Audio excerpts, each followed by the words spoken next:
আসসালামু আলাইকুম। ভালো আছেন সবাই?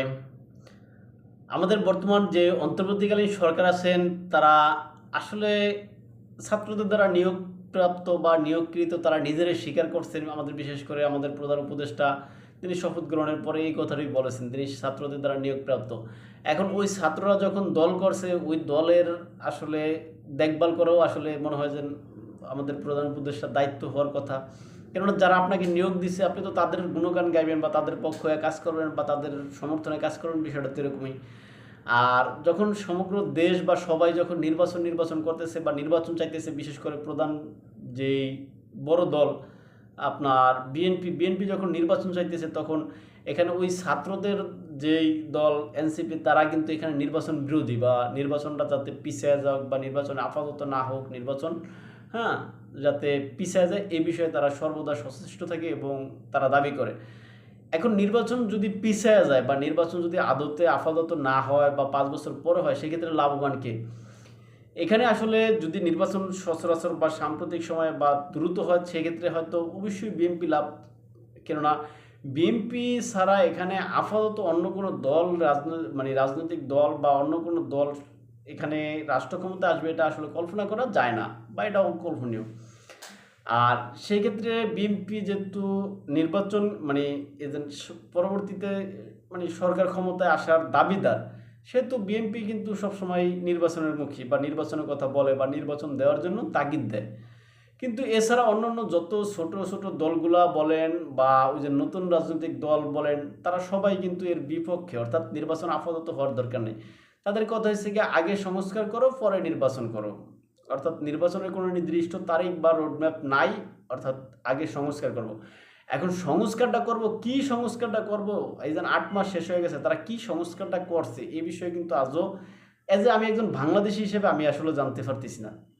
এখন আপনারা হয়তো জানেন কিনা সেটা হয়তো কমেন্ট বক্সে লিখে জানাইতে পারেন, কিন্তু আসলে আমি জানি না।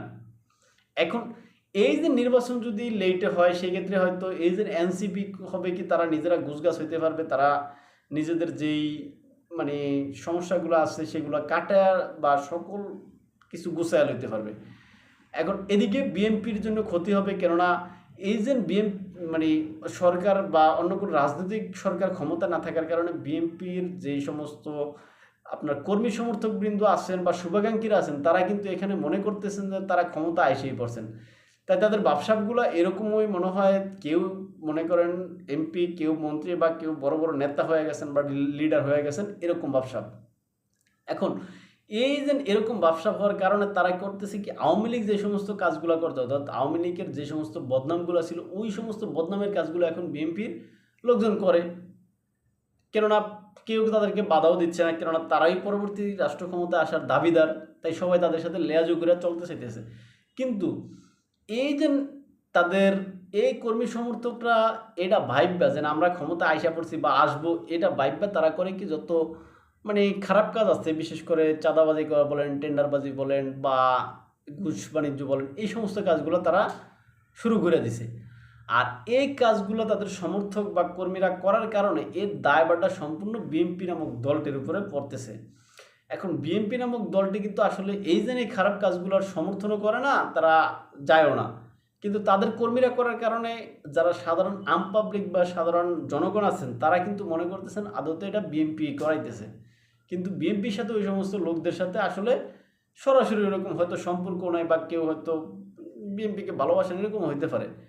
এখন এর দায় যখন বিএনপির কাঁধে যাইবে, তখন কিন্তু যখন ফেয়ার ভোট হবে, ভোট হলে বিএনপি কিন্তু ক্ষমতায় আসতে কষ্ট হবে বা আসতে পারবে না। এর জন্য লাভ হবে কারা, ওই যে নতুন রাজনৈতিক দল যারা আছে বা ছোট ছোট রাজনৈতিক দল যারা আছে, আর বিশেষ করে হয়তো আওয়ামী লীগ, তারা হয়তো এখানে সুবিধাজনক অবস্থানে থাকতে পারবে। কেননা আওয়ামী লীগের যে সমস্ত ভুলগুলো আছে, ওই সমস্ত ভুলগুলো কিন্তু মানুষ তখন আস্তে আস্তে ভুলে যাবে। কেননা নতুন যারা আসবে বা নতুন যারা এই যে ক্ষমতায় আসবে বা হবু ক্ষমতাবান আর কি, তারা যে সমস্ত এই যে আকাম সাকামগুলা বা করেন, এই সমস্ত আকাম সাকামগুলা করার কারণে তাদের প্রতি মানুষের একটা বিরক্তি ভাব আসবে। তখন তারা কিন্তু এই কথাটাই হয়তো বলতে চেষ্টা করবে যে আগেই ভালো ছিলাম। এখন নির্বাচন দেরি হইলে লাভ হয়েছে কি, একদিকে যেরকম এনসিপি, আবার এখানে কিন্তু পরোক্ষভাবে আওয়ামী লীগও লাভবান। কেননা আওয়ামী লীগের যে সমস্ত দোষ ত্রুটি বা ভুল ত্রুটিগুলো আছে এগুলো কিন্তু মানুষ ভুলে যাবে। কেন মানুষের নেচার হয়েছে গিয়া ভুলে যাওয়া।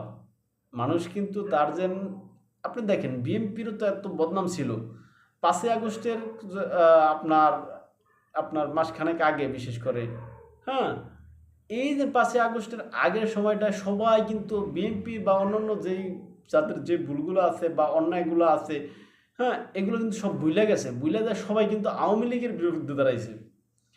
এখন এই যে সবাই আওয়ামী লীগের বিরুদ্ধে দাঁড়াইছে, এই সবাই কিন্তু আবার একটা সময় যায় এই বিএনপির বিরুদ্ধে দাঁড়া যাবে। তখন বিএনপি রাষ্ট্র ক্ষমতায় আসার যে দাবিদার বা তাদের যে ভাবসাবগুলো নেওয়ার, এইটা কিন্তু অযৌক্তিক হবে। অর্থাৎ সবাই তখন এটা নিয়ে ট্রোল করবে।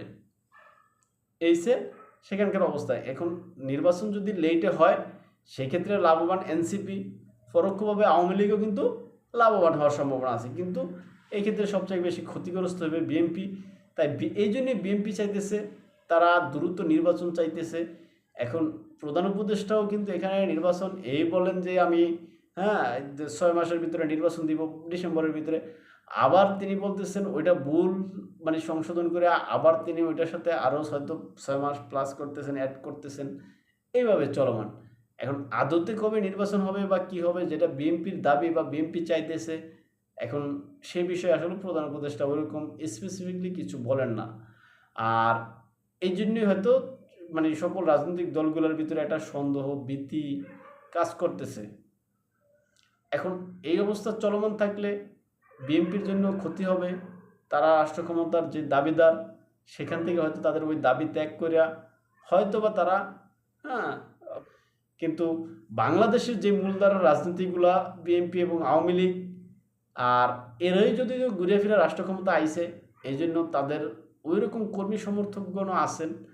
তাই ওই সমস্ত কর্মী সমর্থকগণ যখন আপনার রাজপথে নেমে যাবে তখন এই যে মানে যারা আপনার সুশীল সাজেন বা যারা এই যে অন্যায় করেন বা যারা এই যে নির্বাচনের নামে তালবাহানা করেন তখন এদের সমস্যা হবে। আর বিএনপি হয়তো যে কোনোভাবে যে কোনো ওয়েতে তাদের রাষ্ট্র ক্ষমতায় আসতে চেষ্টা করবে বা আসবে।